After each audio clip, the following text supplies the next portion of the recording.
Okay. Hi there, everyone. It's Jeff Plum from PingSkillers. Welcome to the Ask the Coach Show, Episode 2. I've got Alois with me as usual. Welcome, Alois. Hi, Jeff. Excellent. So we've got a great show for you today. We've got a number of questions which I think you'll find interesting. So let's just jump right into them. So first of all, from Gustav, we've got a question which is, how do you play deceptive shots? Do you have any tricks? What do you think about that, Alois? Yeah, so Gustav, the main thing when you're thinking about playing deceptive shots is to first make sure you've got a really good handle on your basic strokes.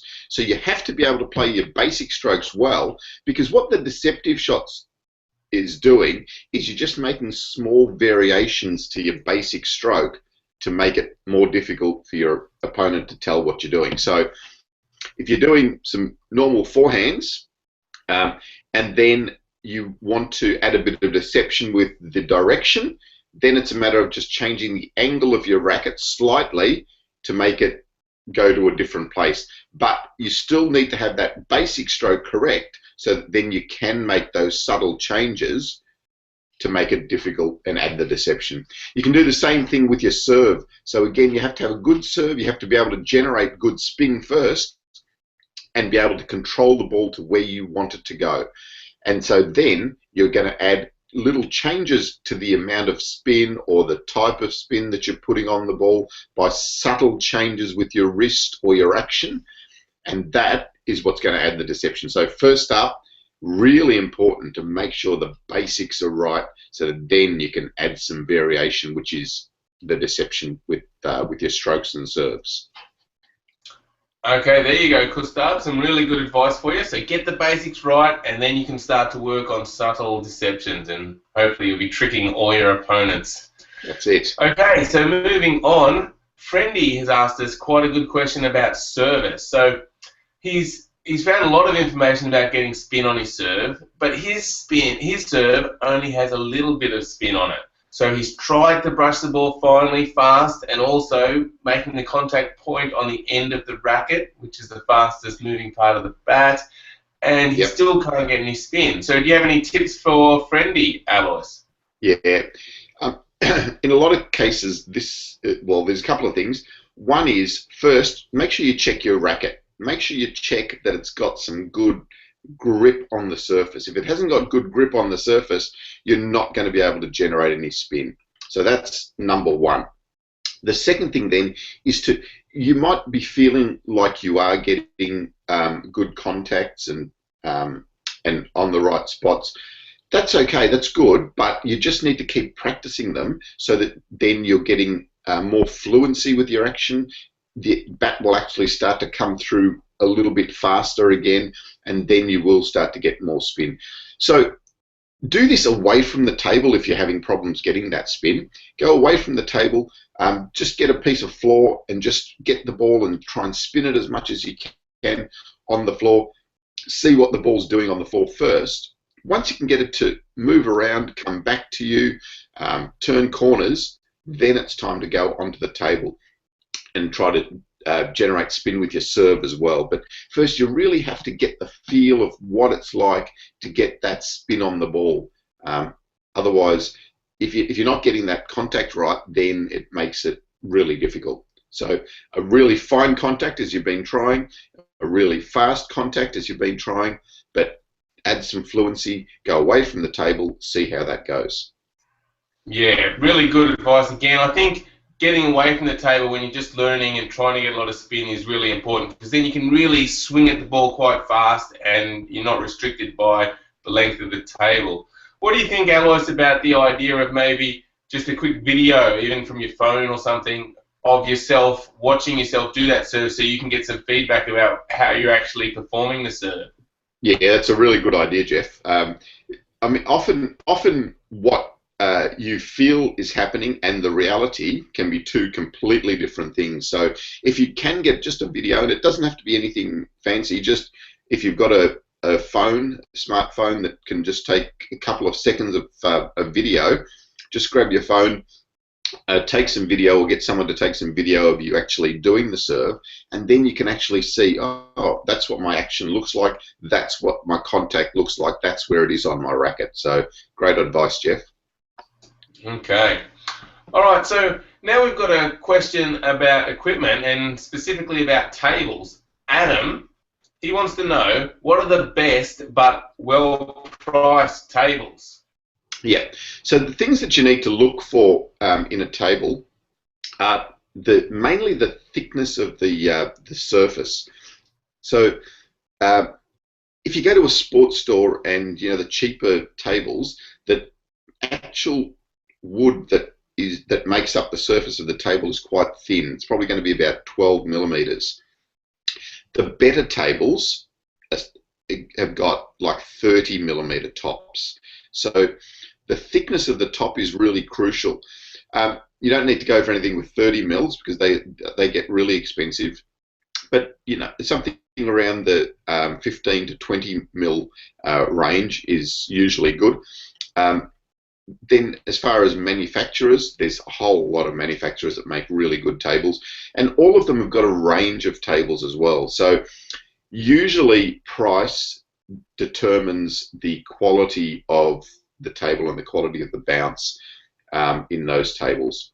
So if you look at a manufacturer, have a look at their price range of different tables, and then decide what you are willing to spend. That's going to be a fairly good guide. The other thing to look for in tables, apart from the thickness of the surface, is some functional qualities, such as how easy are they to move? Okay, what's the wheels on it? How easily does it fold up?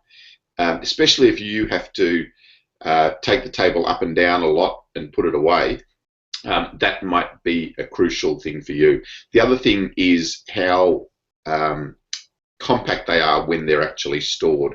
So again, that might be a factor that will influence your decision. If they fold up really neat and tidy and can put away, or whether they have a wide wheelbase and takes up a lot of space. So they're the things to really look for in a table tennis table. Okay, so there really is a lot to think about when buying a table. So, Adam, I guess just decide on a budget, how much you're willing to spend, and then, check out a few tables and try and find the best you can with all those features that Alois mentioned. Good luck in your search. Let us know what you end up deciding to buy. Okay, so now we've got a question from Frederick. Now, he's been playing table tennis for about 4.5 years, and his coach has suggested he try short pimples on his backhand. And he's become much better thanks to using the short pimples, but for some reason he can't block very well with it when doing drills. So do you have any advice for Frederick about blocking with the short pimples, Alois? Yeah, so one of the really important parts of playing with short pimples is that you can't generate as much spin on the ball. So with your blocking, you have to be really accurate because the ball is going very directly onto the table, so it hasn't got much of an arc on it because of the lack of spin, so it's going in a really straight line. So what you need to focus on is making sure that you're getting that ball at the top of the bounce. So at the top of the bounce, the ball is going to have a much better chance of seeing a direct line straight back onto the table. If you wait for the ball to drop down low, then you're going to have to actually lift the ball up and over the net. So taking that ball at the top of the bounce, you can then hit the ball straight down into the table. So that's crucial. Frederick also talked about the distance away from the table as well. So that will be determined by the type of ball that's coming and where that top of the bounce is, whether you need to move in closer to the table or a little bit further back away from the table to hit that ball at the top of the bounce. But in general, with the short pimples, you want to be pretty close to the table. Once you get back too far away, the ball is going to be dropping down and it's hard to get that ball up and over the net with the short pimple. So in general, stay really close to the table. Okay, excellent. All right, so Frederick, give that a go. Try staying fairly close and try taking the ball at the top of the bounce and keep working on it, keep practicing. As we always say, it's good to know this information, but really getting out on the table and practicing is the key to getting better. Okay, so now we have a question from Abhinav, and Abhinav Alois, he wants to know how he can play like Timo Boll. He considers him the greatest table tennis player, and he wants to be like him, and he also wants to play with both hands like Timo Boll. Sure. Any tips for Abhinav? Yep. The first, it's interesting. I mean, it's fantastic to see these players and to see how good they are. I think the first thing to realise is how many hours those guys have put in on the table tennis table. You know, we talk about the 10,000 hours. Now, Bowl's done 10,000 and probably another 10,000 hours on a table tennis table in his lifetime.